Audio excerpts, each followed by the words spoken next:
Alors bonjour à tous, Benoît et Colombe, voilà. Parents de 6 enfants, une joyeuse tribu, il y a un petit bout là-bas, 4 filles et 2 garçons de 22 à 14 ans. Donc vous avez vu le titre de notre topo, c'est passionnant en fait. On a essayé de faire en moins d'1 heure, mais c'est pas évident. Donc on se dépêche. Par notre pèlerinage sur la terre, comment gagner notre salut ? Alors d'abord, en premier, il y aura 3 points. Le premier point, on va voir le but de notre pèlerinage, parce que c'est un petit peu important. Donc on va voir Dieu qui est notre créateur, qui nous a créés par amour, par la vérité et par le Verbe, qui est notre Seigneur. En deuxième partie, on va voir ce qu'on met comme matériel dans le sac à dos, parce que c'est un long voyage, même si on l'a bien commencé déjà, pour certains, depuis longtemps. En troisième point, on fera un petit aperçu des 4 tempéraments, parce que pour parvenir au ciel, le mieux c'est de bien se connaître et de connaître ceux qui nous entourent pour les comprendre et les supporter. Hein. Mieux que ça, c'est justement pour les aider à monter aussi. Voilà, c'est ça. Voilà. C'est pas seulement les supporter. Dans le bon sens, on supporte. Voilà, c'est ça. Pour élever. Voilà, à toi. Alors, c'est à moi. Donc, amis pèlerins, bonjour.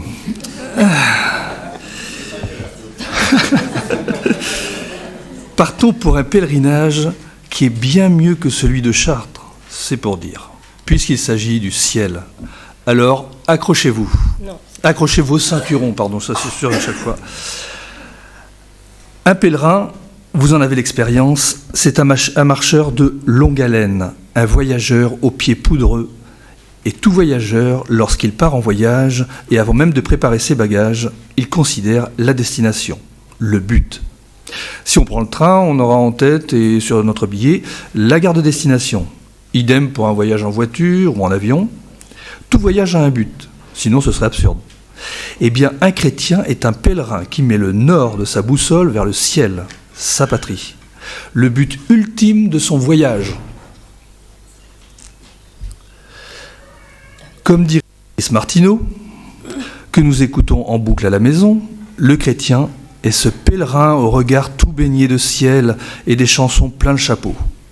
Le ciel est quelque chose qui nous ravira, qui sera tellement beau, tellement splendide, tellement émouvant, que nous serons aussi transportés de joie et heureux d'approcher celui qui est notre Dieu. S'approcher de Dieu, c'est approcher de la charité, c'est approcher de l'amour. D'ailleurs, Carlo Acuti nous donne les coordonnées GPS de ce pèlerinage. L'infini est notre patrie, dit-il. Et l'infini, c'est Dieu seul. Il est notre unique espérance, notre seul bonheur, puisque nous sommes faits par lui et pour lui. Dans un premier temps, laissons l'apôtre Saint Jacques nous expliquer cela dans l'Épître au chapitre 1er, versets 17-18, pour que nous nous rappelions bien que nous sommes engendrés par le bon Dieu, autrement dit, engendrés par la vérité. Nous sommes donc faits par la vérité, pour la vérité. C'est logique, imparable, mais il est bon de nous le redire avant de faire notre sac à dos. C'est lors d'un sermon d'un bon père que nous avons pu nous y plonger. Saint Jacques est cet apôtre qui a vécu dans la proximité de notre Seigneur, qui l'a suivi et qui, tout comme Saint Jean, a eu le temps d'entendre, d'écouter, de réentendre, d'avoir les explications, puis de méditer tout au long de sa vie tout ce que notre Seigneur a pu dire au cours des 3 années publiques. Dans cette parole, Saint Jacques nous rappelle quelle vérité de notre vie qui doit enraciner davantage notre vie spirituelle. Il nous dit « Toute grâce excellente et tout don parfait descendent d'en haut, du Père des Lumières, chez lequel il n'y a ni changement, ni ombre, ni variation. Il nous a engendrés selon sa volonté par la parole de vérité, afin que nous soyons, et en quelque sorte, les prémices de ces créatures. » Saint Jacques nous dit que Dieu nous a engendrés de son libre vouloir, c'est-à-dire librement, volontairement. Il nous a engendrés par la parole de vérité pour que nous soyons les premières manifestations de sa création. La première vérité que nous rappelle aussi saint Paul est que nous sommes créés de Dieu. Cette volonté ici est toute puissante. Nous sommes issus de la toute-puissance de Dieu. Si nous regardons la création, nous pouvons admirer cette toute-puissance, un océan déchaîné, le cycle des saisons, une chaîne de montagnes, les vestiges de la toute-puissance de Dieu sur terre. Ouais. Mais nous-mêmes sommes créés par sa toute-puissance. Nous sommes vivants. Il nous a donné la vie et sa toute-puissance est telle qu'il a juste fallu qu'il le veuille. Pour nous réaliser quelque chose, c'est toujours un peu compliqué. Il faut le penser, cela demande du temps, il faut le vouloir, puis mettre en œuvre tout ce qu'il faut. Matériaux, temps, parfois demander conseil. Dieu, lui, en un seul instant, pense la créature, la veut, et elle est créée. Nous sommes donc issus de sa toute-puissance.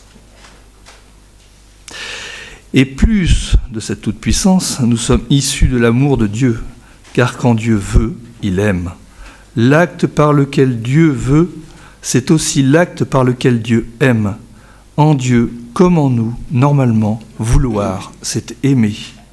Nous sommes donc le fruit de la toute-puissance de Dieu, mais nous sommes aussi le fruit d'un acte d'amour de Dieu. Nous n'existerions pas si nous n'avions pas été aimés de Dieu. Nous n'aurions pas la vie si Dieu n'avait pas sur nous cet acte personnel d'amour à notre égard. Nous sommes aussi créés par la parole de Dieu. Comme nous le montre la Genèse, Dieu dit, et les choses sont faites. Or, nous le savons, la parole de Dieu, c'est le Verbe. C'est par lui que tout a été fait, et sans lui, rien n'a été fait, nous dit saint Jean. Ça va ? On continue ? Donc ça, c'était la première vérité. La deuxième vérité est que saint Jacques nous parle aussi de la création. Il nous parle aussi au-delà de la création. Il nous parle de génération surnaturelle, spirituelle. Et cela est encore plus personnel, plus profond, car Dieu veut notre régénération spirituelle. Tout comme il a voulu notre création, il veut notre recréation spirituelle. On ne peut pas dire que Dieu crée des personnes pour qu'elles aillent au ciel et qu'il en crée d'autres pour qu'elles aillent en enfer. Dieu, évidemment, ne veut pas le mal ou l'enfer. Quand Dieu veut une âme, il veut son salut éternel. Donc cela dépasse l'amour par lequel il nous a créés, car cela engage un amour plus grand encore. Il nous a aimés en nous donnant la vie en tant que créature, mais plus encore, il nous a donné sa vie, la vie divine qui est en nous par sa grâce. Dieu veut vivre en chacun de nous. Et quand nous disons que Dieu veut que nous soyons saints, c'est parce qu'il veut vivre, mais il veut vivre dans nos âmes. Et ça, c'est que de l'amour. Dieu veut notre vie spirituelle, c'est-à-dire Dieu veut demeurer dans notre âme. Et on ne peut demeurer chez quelqu'un si l'on n'aime pas cette personne. Cette régénération spirituelle est donc un acte d'amour, puisque Dieu veut demeurer, épanouir tout son être divin, toute sa vie divine dans nos âmes. Et cette volonté, tout comme dans l'ordre naturel, passe par le Verbe, par la parole de vérité, qui est notre Seigneur Jésus-Christ. La parole de vérité est d'abord la parole de l'Évangile, dans lequel notre Seigneur nous parle de l'amour de Dieu. L'amour de Dieu, en fait, est le résumé de l'Évangile. Et on sait bien jusqu'où va cet amour de Dieu pour nous. Il va jusqu'au calvaire, jusqu'à la mort sur la croix, jusqu'au pardon de nos péchés. Alors là, on va faire parler l'abbé Gordien. Il y a un drame, nous dit-il, c'est celui du sang et des larmes. Notre Seigneur désire nous arracher à l'enfer, mais il ne peut pas le faire sans nous. Cultivons la bonne inquiétude du ciel, dans la confiance. Dieu nous engendre par la parole de vérité, par notre adhésion à l'Évangile et par notre foi dans l'amour de Dieu. Mais cet amour de Dieu s'est concrétisé par la passion, la mort et la résurrection de notre Seigneur Jésus-Christ. De sorte que Dieu, qui veut par amour vivre dans nos âmes, veut que notre Seigneur vive dans nos âmes. La condition de la vie de Dieu dans nos âmes, c'est Jésus-Christ qui nous a révélé le Père et révélé l'amour de Dieu. Voilà ce que nous dit saint Jacques, qui nous apprend que c'est Dieu qui veut notre sainteté. Nous, dans notre vie, nous voulons tous être des saints, bien sûr, mais pour cela, notre volonté doit coopérer à l'œuvre de Dieu. C'est Dieu qui, le premier, travaille dans notre âme, mais nous devons le laisser faire. Notre première volonté efficace de nous sanctifier, c'est de laisser au bon Dieu la place d'agir dans notre âme. Alors laissons notre âme sous l'emprise du Saint-Esprit et de ses 7 dons. L'Esprit de vérité, c'est le Saint-Esprit qui est le sanctificateur. Alors surtout, laissons-le gouverner dans notre âme. Laissons-le gouverner notre âme. Souvent, comme saint Paul, nous disons « Je ne fais pas le bien que je veux et je fais le mal que je ne veux pas ». Notre premier acte de notre volonté, c'est de laisser faire Dieu. Mais nous ne le laissons pas agir dans notre âme, têtus comme nous sommes. Dieu veut notre sainteté plus que nous ne le voulons. Mais si nous disons « je veux être un saint », alors faisons reculer notre propre volonté, trop personnelle, trop exigeante et souvent trop capricieuse. Il nous faut clouer notre volonté au bois de la croix et laissons à Dieu toute la liberté d'agir. Alors encore l'abbé Gordien.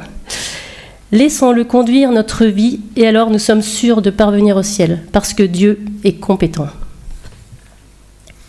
Donc Dieu nous a engendrés par la parole de vérité et rachetés par le Verbe. Il veut que nous vivions aussi par le Verbe.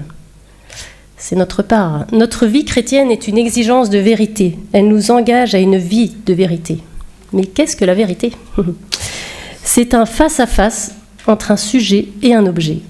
C'est une contemplation, une présence. Donc pour nous, vivre en vérité, c'est vivre en présence de Dieu. Vivre face à face avec le bon Dieu. Alors évidemment, ceci passe par notre prière, bien sûr, mais aussi cet exercice doit se prolonger toute la journée, de sorte que nous soyons toujours en présence de Dieu, face à face avec lui. C'est vrai que c'est une grande exigence de vie, mais si nous gardons notre main dans celle de la Mère de Dieu, qui est aussi notre mère, les chutes seront quand même limitées. Donc, vivons toujours face à face avec l'objet que nous contemplons, comme Notre-Dame l'a fait tout au long de sa vie. Alors, je ne sais pas si vous connaissez Jean Ravenne, un grand auteur du XIXe siècle. Quand il voyait Notre-Dame avec l'enfant Jésus dans les bras, il disait « Marie tient le monde entier dans ses bras, car sa patrie est partout où Jésus respire contre son cœur. Sa plus fervente prière est de le contempler. » Alors, concrètement, cela signifie qu'il nous faut être vrai et agir selon ce que nous avons contemplé, selon celui qui nous aime par-dessus tout, puisqu'il est venu pour nous, qu'il est mort pour nous et qu'il est ressuscité pour nous donner la vie. Alors agissons selon la vérité, selon notre Seigneur, pour rayonner de notre propre contemplation. Vie de contemplation et vie d'action, sans hypocrisie, sans double face, sans une double vie, une vie mondaine et une autre spirituelle. Alors contemplons la vérité, mais vivons de la vérité, c'est-à-dire d'agir selon la vérité, agir selon notre Seigneur. Alors voilà, pour gagner le ciel, revêtons le Christ, comme dit saint Paul, et vivons du Christ. C'est ainsi que nous vivrons du Père. Agissons extérieurement comme nous vivons intérieurement. Voilà toute l'œuvre de notre rédemption. Demandons à Notre-Dame d'agir comme elle, toujours dans la vérité, et avec confiance, persévérance et courage, plaçons notre vie sous la vision de la Sainte Providence. Comme le dit sainte Thérèse, comme disait sœur Gaëtane hier, c'est la confiance, rien que la confiance, qui doit nous conduire à l'amour. Et saint Paul nous dit aussi, tous les moments de notre vie doivent être un total abandon dans la divine providence de Dieu.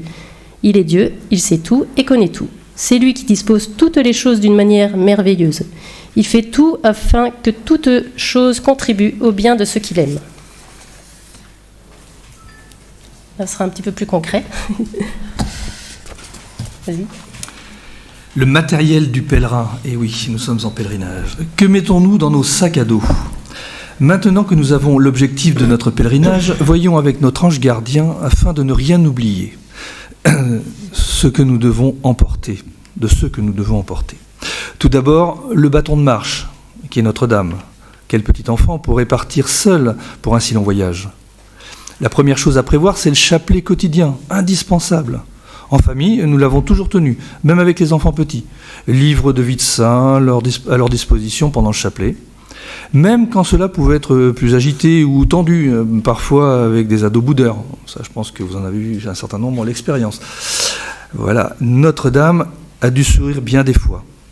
Ce qui doit la faire rire encore, c'est de voir avec quel empressement et pirouette l'un de nous accueille le fait même de nous voir sortir un chapelet de notre poche. Nérac, le chien de la famille, dont le mot chapelet est source de joie intense, car par beau temps, il est la promesse d'une promenade en famille.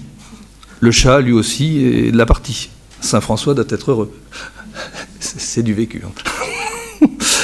Alors, petit conseil de Saint Louis-Marie Grignon de Montfort pour la récitation du chapelet. La première faute ordinaire, c'est de ne prendre aucune intention en disant notre chapelet, en sorte que si vous leur demandiez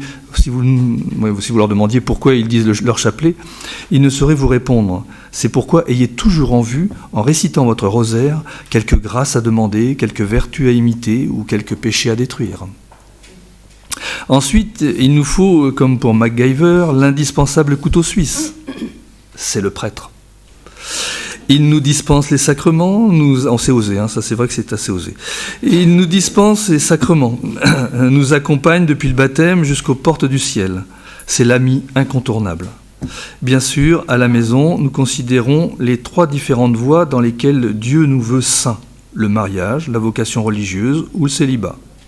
Quelle bénédiction lorsque dans nos familles, un de nos enfants est appelé au sacerdoce ou à la vie religieuse. En famille, nous parlons très régulièrement de cette éventualité et de ce fait, la vocation maritale, tout comme la vocation sacerdotale, sont envisagées très naturellement. Ainsi, le cœur reste ouvert à tout appel. Un de nos garçons avait décidé très jeune et longtemps qu'il serait moine chevalier, sans doute en sortant d'une journée du Puy du Fou. À présent que un jeune de bientôt 16 ans, beaucoup plus raisonnable, n'est-ce pas? Il a revu sa technique. Il sera aumônier militaire si le bon Dieu l'appelle, ce qui est bien plus adapté. Les autres ont déjà choisi leur communauté éventuelle, voire leur nom de religion au cas où. De plus, nous avons toujours dit aux enfants qu'une fois le bac en poche, et il est bon, ou la fin d'un cycle d'études, il est bon de faire une retraite de discernement afin de déposer leur jeune vie et leur volonté au pied de la Providence. Puis, comme dans tous les sacs à dos scouts, on y trouve aussi le sac cuisine, dans lequel nous y mettons tout ce qui concerne notre alimentation spirituelle, l'assiduité à la pratique des sacrements, les retraites de Saint Ignace, la lecture de la Sainte Bible, le chapelet quotidien en famille, la Sainte Messe en semaine dès que possible. Il nous faut aussi nourrir notre intelligence afin que notre volonté puisse aimer toujours plus. Donc formation Domini, toujours très riche, avec les activités pour les enfants, le scoutisme aussi, très présent dans notre famille, qui est une grande école de joie et de sainteté, l'approfondissement du catéchisme, et pour dilater les cœurs, n'oublions pas le chant. Oui, ça en chante beaucoup à la maison, je confirme. Dans le sac, tenue de camp, c'est la tenue de combat, car un chrétien doit se lancer dans le combat spirituel, se prémunir contre le tentateur, et aussi annoncer la lumière aux nations. Sinon, le sel serait bien fade. Quand il parle aux Éphésiens, saint Paul utilise l'image de l'armure d'un soldat romain pour symboliser l'équipement nécessaire à quiconque veut servir dans l'armée du Seigneur. Il nous encourage à puiser son énergie dans le Seigneur et dans la vigueur de sa force, et à revêtir l'équipement de combat donné par Dieu afin de pouvoir tenir contre les manœuvres du diable. Il poursuit en expliquant plus précisément quels sont les éléments qui composent cette armure spirituelle. Oui, tenez bon, ayant autour des reins le ceinturon de la vérité, portant la cuirasse de la justice, les pieds chaussés de l'ardeur à annoncer l'évangile de la paix, et ne quittant jamais le bouclier de la foi qui vous permettra d'éteindre toutes les flèches enflammées du mauvais. Prenez le casque du salut et le glaive de l'esprit, c'est-à-dire la parole de Dieu. Il n'y a plus qu'à. Voilà. Alors, en troisième partie, donc on va voir comment mieux se connaître pour parvenir au but ultime et comment entraîner les autres, car bien sûr, un pèlerinage comprend une multitude de pèlerins dont il nous faut prendre soin. On n'est pas tout seul. Donc, pour cela, nous avons besoin de bien nous connaître nous-mêmes pour mieux grandir en âge et en sagesse jusqu'au bout, et pour mieux combattre nos défauts. Mais aussi, il est important de comprendre ceux qui nous entourent, nos conjoints, nos enfants, nos amis, nos collègues, pour mieux les comprendre et les aimer et les aider à gagner aussi leur salut. Nous vous proposons donc de nous pencher sur l'étude rapide des 4 tempéraments qui ressortent de la nature humaine. Alors déjà, qu'est-ce qu'un tempérament ? C'est une prédisposition naturelle et innée. Voilà. On est avec, on ne le choisit pas, c'est un don du bon Dieu, ancré dans nos gènes. Le péché originel, bien sûr, est passé par là, et il nous faut batailler contre nos défauts, mais la bonne nouvelle, c'est que nous ne sommes pas esclaves de notre tempérament. On ne peut pas le changer, certes, mais on peut l'éduquer. Et là, c'est la grande affaire du combat spirituel, et c'est aussi celui des parents éducateurs et attentifs. Un tempérament n'est ni une faiblesse morale, ni un péché, c'est juste une indication générale de certaines qualités et faiblesses naturelles voulues et permises par le bon Dieu. Il nous faut tirer le meilleur parti du tempérament que notre Créateur nous a donné, avec l'aide de sa grâce. J'avais entendu dire que notre Seigneur devait avoir en sa nature humaine un parfait mélange des 4 grands tempéraments. On trouve dans les saints, évidemment, des saints dans chaque catégorie, évidemment, des tempéraments. Par exemple, Saint Jérôme était un colérique profond, Sainte Marie de Madeleine, une grande mélancolique. Voilà. Donc il existe 4 tempéraments observés depuis des siècles, d'abord par Hippocrate, donc ça date, puis après Aristote, et ce classement existe encore aujourd'hui. Mais alors évidemment, il faut faire attention, ce ne sont surtout pas des cases, ce sont des tendances, des grands traits, il n'y a rien de rigide. Il ne faut surtout pas enfermer un enfant dans tel ou tel tempérament, car il a en lui le mélange d'un tempérament primaire, c'est celui le plus souvent qui est évident en nous, et d'un tempérament secondaire, plus discret et plus caché. Il ne faut surtout pas oublier aussi qu'un enfant a sa propre liberté. Donc voilà. Alors, vous les connaissez peut-être. Donc il y a le bilieux ou le colérique, le mélancolique, le sanguin et le flegmatique. En partant du tempérament, on va forger par l'éducation, puis après par nos efforts, ce que l'on nomme le caractère, constitué de vertus que l'on développe. Notre caractère peut être transformé par la répétition des actes vertueux et par la lutte contre les défauts. Les vertus les plus importantes, vous les connaissez par cœur, sont la prudence, le courage, la force, la tempérance, la justice, la magnanimité et l'humilité. Alors, petite parenthèse, ici on reconnaît les 4 vertus cardinales qui sont... voilà, qui sont. Tout le monde dort, bah zut. Non mais vous les connaissez bien sûr. Alors j'ai découvert un petit moyen mémotechnique d'ailleurs, c'est cadeau. Pour Jésus, fais tout. Prudence, justice, force et tempérance. FT. Les vertus, alors qu'est-ce qu'une vertu ? Ce sont des habitudes morales, des forces spirituelles acquises. Et elles ne sont pas innées malheureusement, et elles sont développées par la pratique. Donc plus on pratique une vertu, plus elle s'imprimera dans notre âme. Un enfant puis un adulte se façonne tout au long de sa vie par des répétitions d'actes. C'est comme un papier que l'on plie toujours au même endroit. Il est bien marqué, donc ça c'est un habitus. Par exemple, il est plus facile de demander pardon à quelqu'un quand on le fait régulièrement par la vertu d'humilité. Au contraire, ce sera plus difficile pour une personne qui le fait rarement, évidemment. Alors au contraire de la vertu, le vice... Lui, c'est un mauvais pli, une mauvaise action répétée plusieurs fois. Donc il nous faut absolument isoler notre défaut dominant. Et ainsi, il sera beaucoup plus facile de décapiter les autres petits défauts satellites qui tournent autour. Le défaut dominant, c'est le général en chef d'une armée d'autres défauts. L'ennemi à battre, donc, c'est le général. Parce que si on tord le cou à quelques défauts, lui, il s'en sortira toujours. Ça ne changera pas grand-chose pour lui. Alors, en développant mes vertus, je vais développer chrétiennement mon caractère qui est un édifice de plusieurs vertus au fil du temps. Le caractère, c'est comme le portrait d'un roi imprimé sur une pièce de monnaie. Tout comme le caractère baptismal qui vient apposer son empreinte sur notre âme, tout comme le caractère de la confirmation, tout comme le caractère sacerdotal. Ils sont indélébiles. De même, les vertus impriment notre caractère. Quand il y a des progrès dans notre vie spirituelle, plus les actes sont répétés dans le bien, plus mon âme, notre âme, est imprimée par une qualité que l'on fait nôtre. Donc une fois que c'est imprimé, normalement c'est bon. Et voilà. Et selon les tempéraments, oui. Plus je fais le bien, plus je suis configuré au bien. Voilà. Et selon les tempéraments, nous aurons besoin de telle ou telle vertu.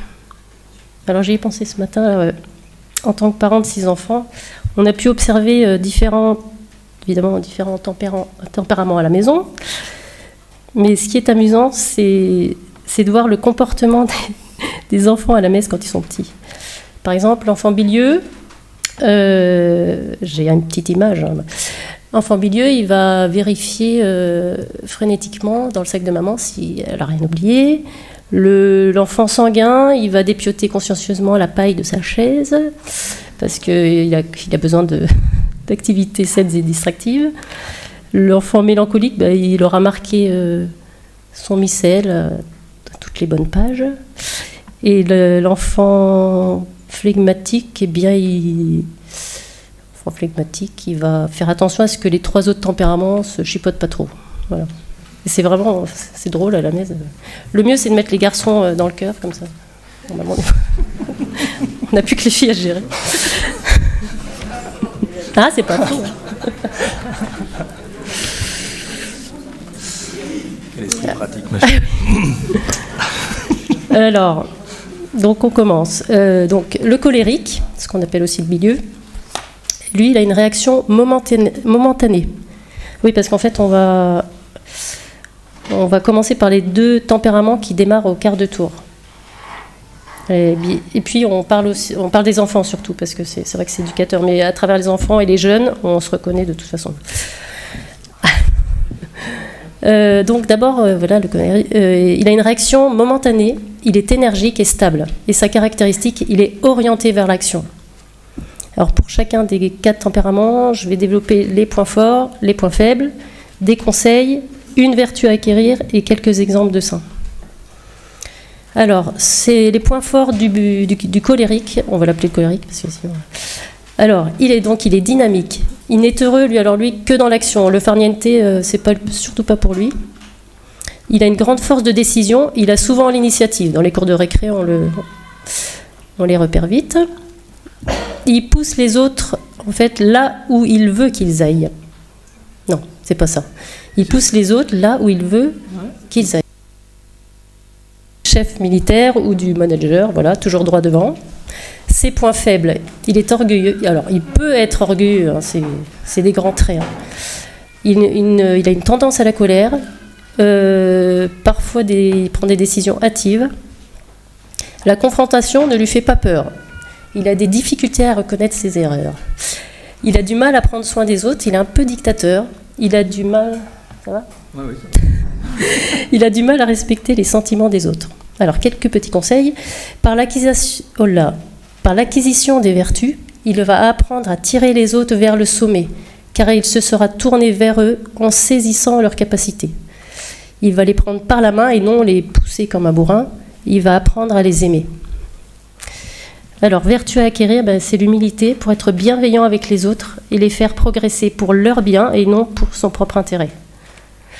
Quelques exemples.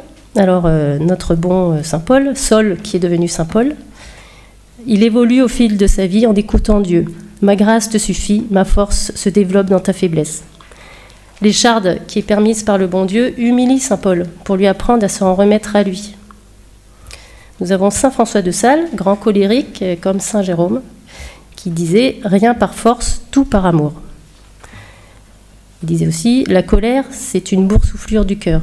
Le résultat, il est devenu doux et patient avec la grâce de Dieu en s'exerçant régulièrement à la douceur et surtout en mettant son cœur en garde. » Alors, il y a aussi Saint Ignace de Loyola, la petite Anne de Guigné, et aussi, j'ai découvert ça, notre Sainte Jeanne d'Arc. C'était une colérique humble, un chef de guerre et une femme de décision. Alors, le deuxième tempérament, le sanguin, il a une réactivité momentanée, il est spontané et éphémère. Sa caractéristique, c'est le relationnel, à fond la caisse. Ses points forts, il est joyeux, empathique, affectueux, j'arrive pas à lire, sociable, persuasif et communicatif. Il est attentif à tous les détails qui pourraient rendre les autres heureux. Il a un goût prononcé pour l'entreprise et pour l'aventure. Il est enthousiaste de tout, toujours à 100% pour un projet, jusqu'au lendemain où il sera passé à un autre projet. Il sait, lui, alors c'est bien parce qu'il sait partager ses émotions, ce qui n'est pas le cas de tous. Ses points faibles, il est inconstant. Il peut être inconstant. C'est toujours pareil. Il peut être inconstant car ses émotions fortes sont de courte durée. Donc attention, un enfant sanguin est influençable parce qu'il est impressionnable, donc c'est pour le meilleur ou pour le pire, les influences. Il a du mal à rester concentré, il est doué mais il ne travaille pas assez, c'est le fameux « peut mieux faire », n'est-ce pas, dans les bulletins. Il n'est pas très endurant, il est changeant, et il parle trop. Du coup, il peut être gaffeur et blesser les autres. Il est vulnérable à la distraction. Il a tendance à la vanité, il fait trop attention à ce que... Alors oui, il peut faire... il fait attention à ce que l'on pense de lui. Et il veut être aimé, en fait. C'est ce qui peut le détourner de son objectif. Un enfant sanguin, il a besoin de beaucoup d'attention, de câlins et un petit peu collant. Voilà. Mais c'est bien. Alors, quand il y a une mère qui n'est pas trop tactile, c'est pas évident. Mais des petits conseils pour aider cet enfant ou ce jeune sanguin.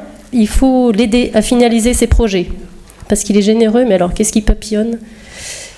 On en a à la maison, bon, sa chambre, c'est toujours un vrai souk. Et voilà, du plus loin où il se trouve dans la maison, je le fais revenir pour la moindre chaussette qui traîne, le moindre papier, sinon si on laisse passer, c'est infernal. Il faut aussi l'aider à maîtriser ses sens externes, notamment la vue avec les écrans, pour les plus grands. Il faut l'aider à différer ses décisions, parce que comme il est attiré par les changements, il est impulsif. Voilà, donc il faut l'aider à prier, et l'aider à demander conseil avant de prendre certaines décisions. Il doit cultiver sa patience et la stabilité. Et voilà, et oui, il faut l'aider à faire durer son entrain et son énergie au service du bon Dieu et du prochain. Vraiment, c'est dans la durée. Il faut qu'il parle moins aussi, parce que un enfant ou même un jeune devant le Saint-Sacrement, je pense qu'on n'imagine même pas ce qui se passe dans sa tête. Il parle tout le temps, quoi. Il faut lui apprendre à se taire et laisser parler Jésus. Une vertu à acquérir, il doit développer la persévérance et la maîtrise de soi pour réprimer les émotions. Alors il peut avoir des émotions négatives, sa peur de ne pas être aimé ou mal compris. Quelques exemples. David, il est empêtré avec ses 5 sens, là, avec Bethsabée sur la terrasse. Il y a le bébé, le meurtre, voilà. Et puis vient le repentir, l'humilité et la maîtrise de soi. C'est un exemple magnifique. Saint Jean Bosco, notre bon Saint Pierre aussi, qui est très impulsif et qui change d'avis rapidement. Saint Thomas More est un grand communicatif et un grand blagueur. Alors, le mélancolique, il a une réactivité tardive, il est profond, stable. Son objectif, lui, c'est la contemplation. Ses points forts, il est toujours en quête d'idéal et en quête... Oh là. Et enclin à la contemplation. Merci. Et enclin à la contemplation. Il aspire à la perfection dans tous les aspects de sa vie. Il est indépendant, patient, persévérant. Beaucoup d'artistes, d'ailleurs, sont mélancoliques. Ses points faibles... Il peut se laisser submerger par ses passions, ses émotions. Il craint l'incertitude. Alors lui, il liste dans sa tête tout ce qui pourrait mal se passer. Il faut surtout pas le mettre avec... Enfin, quand un sanguin va dire à un mélancolique non, t'inquiète pas, tout va bien se passer, là, il a de quoi s'inquiéter, là. Alors, lui, il ne lâche rien, mais par contre, tout prend du temps avec lui. Tout peut prendre du temps. Il peut redouter de passer à l'action parce qu'il est réticent à prendre des risques. Il peut aussi tomber dans le pessimisme, et voilà. Et puis ça peut être un enfant mauvais joueur, il peut se sentir facilement offensé. Quelques conseils, il faut qu'il développe la magnanimité, donc la générosité. Il doit maîtriser ses émotions négatives, comme le pessimisme et l'anxiété. Il doit être plus optimiste, du coup. Le mieux, c'est qu'il se dise, en réalité, bon, les choses ne vont pas si mal. Il doit mettre plus d'amour dans son esprit critique. Il ne faut pas se décourager, l'encourager à être plus audacieux et à surmonter sa peur de l'échec. La vertu à acquérir, c'est l'audace, le courage pour sortir de soi et se lancer dans l'action. Par exemple, Moïse. Moïse, il ne se trouve pas du tout à la hauteur, mais qui suis-je pour diriger le peuple ?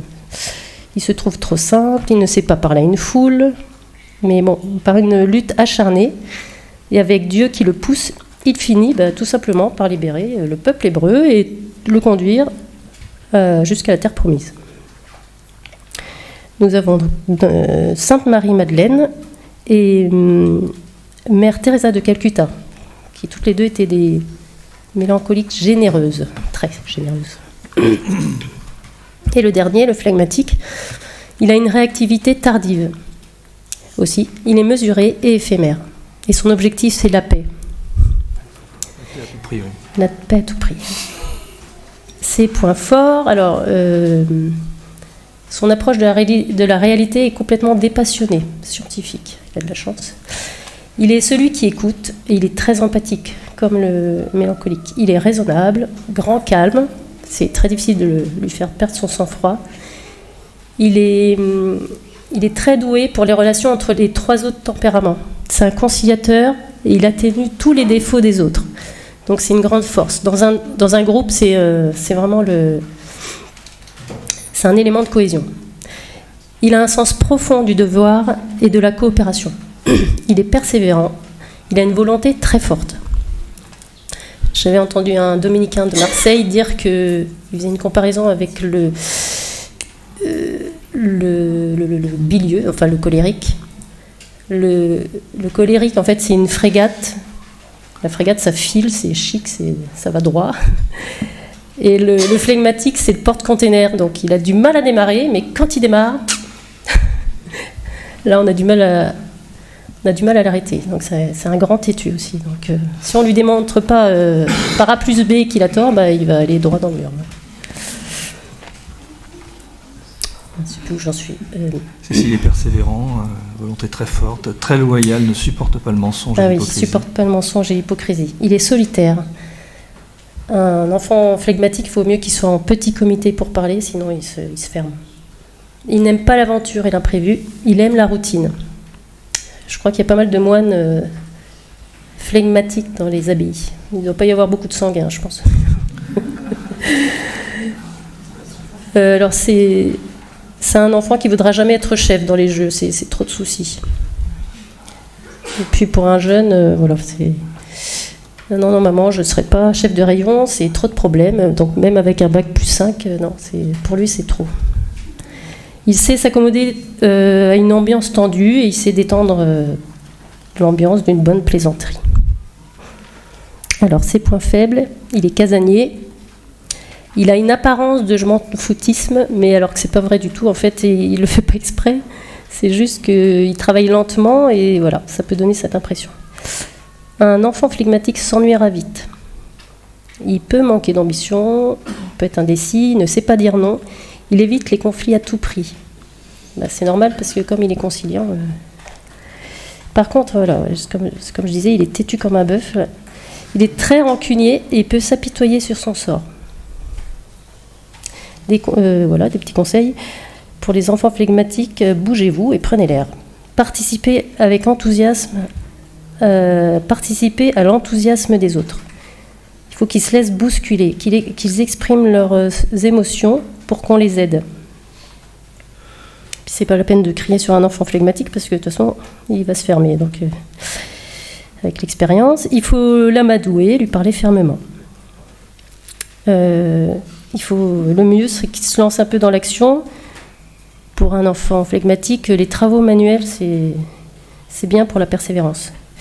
Il faut être prêt à sacrifier la paix qu'il chérit pour une valeur plus élevée. Il faut lui confier des responsabilités pour l'obliger à s'engager. Il doit apprendre à vivre en commun, donc les camps ados, le scoutisme, les pèlerinages, là, sur 2-3 jours, c'est parfait. Vertu à acquérir, c'est l'audace et la magnanimité, la générosité. Il doit travailler à prendre des décisions et surtout, il doit vraiment apprendre à découvrir ses talents parce qu'il en a un. Quelques exemples. Abraham, qui n'aime pas les conflits. C'est Lot qui choisit le meilleur troupeau, le meilleur pâturage. C'est sa femme qui décide de chasser sa servante et son fils. Mais avec l'aide de Dieu, voilà, il va vaincre ce manque d'audace, et ça s'est pas mal terminé. Saint Thomas d'Aquin, c'est un rationnel, méthodique, précis. Il n'est pas du tout dans l'action, mais il a fait quelque chose de grand pour le monde. Lui, c'est le flegmatique magnanime inarrêtable. Parce qu'il est sorti de sa grotte. Il a beaucoup voyagé. Jérôme le Jeune, c'est un flegmatique aussi. Comme souvent les hommes de science. Mais c'était un flegmatique magnanime aussi. Grand rêveur et grand homme d'action. Voilà. Si vous ne vous reconnaissez pas dans ces 4 tempéraments, surtout, n'hésitez pas à demander à votre conjoint, il vous dira. En tout cas, personnellement, j'ai épousé un saint parce qu'il arrive à me supporter. C'est bien. Et toi, tu me supportes d'ailleurs. Ah oui, aussi petite parenthèse sur le tempérament. Souvent, on plaque les prénoms. Je pensais aux prénoms ce matin aussi. Un prénom sur un tempérament, mais en fait, je pense que c'est plutôt au fur et à mesure du temps, on ressemble à notre saint patron. C'est ça, en fait. Il n'y avait que ça, je ne vois pas d'autre explication. Je ne vois pas pourquoi un prénom serait rattaché à un tempérament. À force de complicité, peut-être. Donc en résumé, comme dirait notre colérique Saint Paul, qui a appris à se tourner vers son prochain, réconfortez-vous les uns les autres. Et ainsi, nous irons tous au paradis. Et à la suite du Père Sevin, faisons cette demande au bon Dieu. Faites-moi saint à tout prix, même malgré moi. Et en conclusion... Courage, le ciel est au bout. Et... dans le tout premier chapitre de notre pèlerinage, nous avons devant nous une cohorte de saints français, de héros vendéens, qui eux aussi ont dû batailler contre les défauts de leur tempérament. Et nous avons les saintes âmes du purgatoire aussi, tant aimées de notre Seigneur et si efficaces quand nous les prions. C'est l'histoire d'une grande famille, une belle invention du bon Dieu, pour nous tirer vers lui et nous arracher de la glaise du péché. Écoutons notre grand saint Louis-Marie Grignon de Montfort nous parler encore un peu de la sainteté. Oh, quel bel ouvrage admirable! La poussière changée en lumière, l'ordure en pureté, le péché en sainteté, la créature en le Créateur et l'homme en Dieu. Oh, ouvrage admirable! Je le répète, mais ouvrage difficile en lui-même et impossible à la seule nature. Il n'y a que Dieu qui par une grâce, et une grâce abondante et extraordinaire, puisse en vérité, puisse en venir à bout, et la création de tout l'univers n'est pas un si grand chef-d'œuvre que celui-ci. Et nous remercions infiniment le Saint-Père Léon XIV de bien vouloir conclure pour nous ce petit exposé sur le ciel, qui nous attire irrésistiblement, cœur, corps et âme, comme les apôtres le jour de l'Ascension. Pour cela, il nous exhorte à agir et à former des foyers catholiques, des foyers qui connaissent, aiment et pratiquent les vertus, qui restent attachés aux dogmes de l'Église sans jamais les diminuer ou les supprimer. Je vous encourage à être pour vos enfants des exemples de cohérence en vous comportant comme vous voulez qu'ils se comportent, en les éduquant à la liberté par l'obéissance, en recherchant toujours en eux le bien et les moyens de le faire grandir. Et vous, enfants, soyez reconnaissants envers vos parents. Dire merci pour le don de la vie et pour tout ce qui nous est donné chaque jour avec elle. C'est la première manière d'honorer son père et sa mère. Enfin, à vous, chers grands-parents et personnes âgées, je recommande de veiller sur ceux que vous aimez avec sagesse et compassion, avec l'humilité et la patience que les années enseignent. Dans la famille, la foi se transmet avec la vie de génération en génération. Elle est partagée comme la nourriture sur la table et les affections du cœur. Cela en fait un lieu privilégié pour rencontrer Jésus qui nous aime et veut notre bien toujours. Amen. Amen.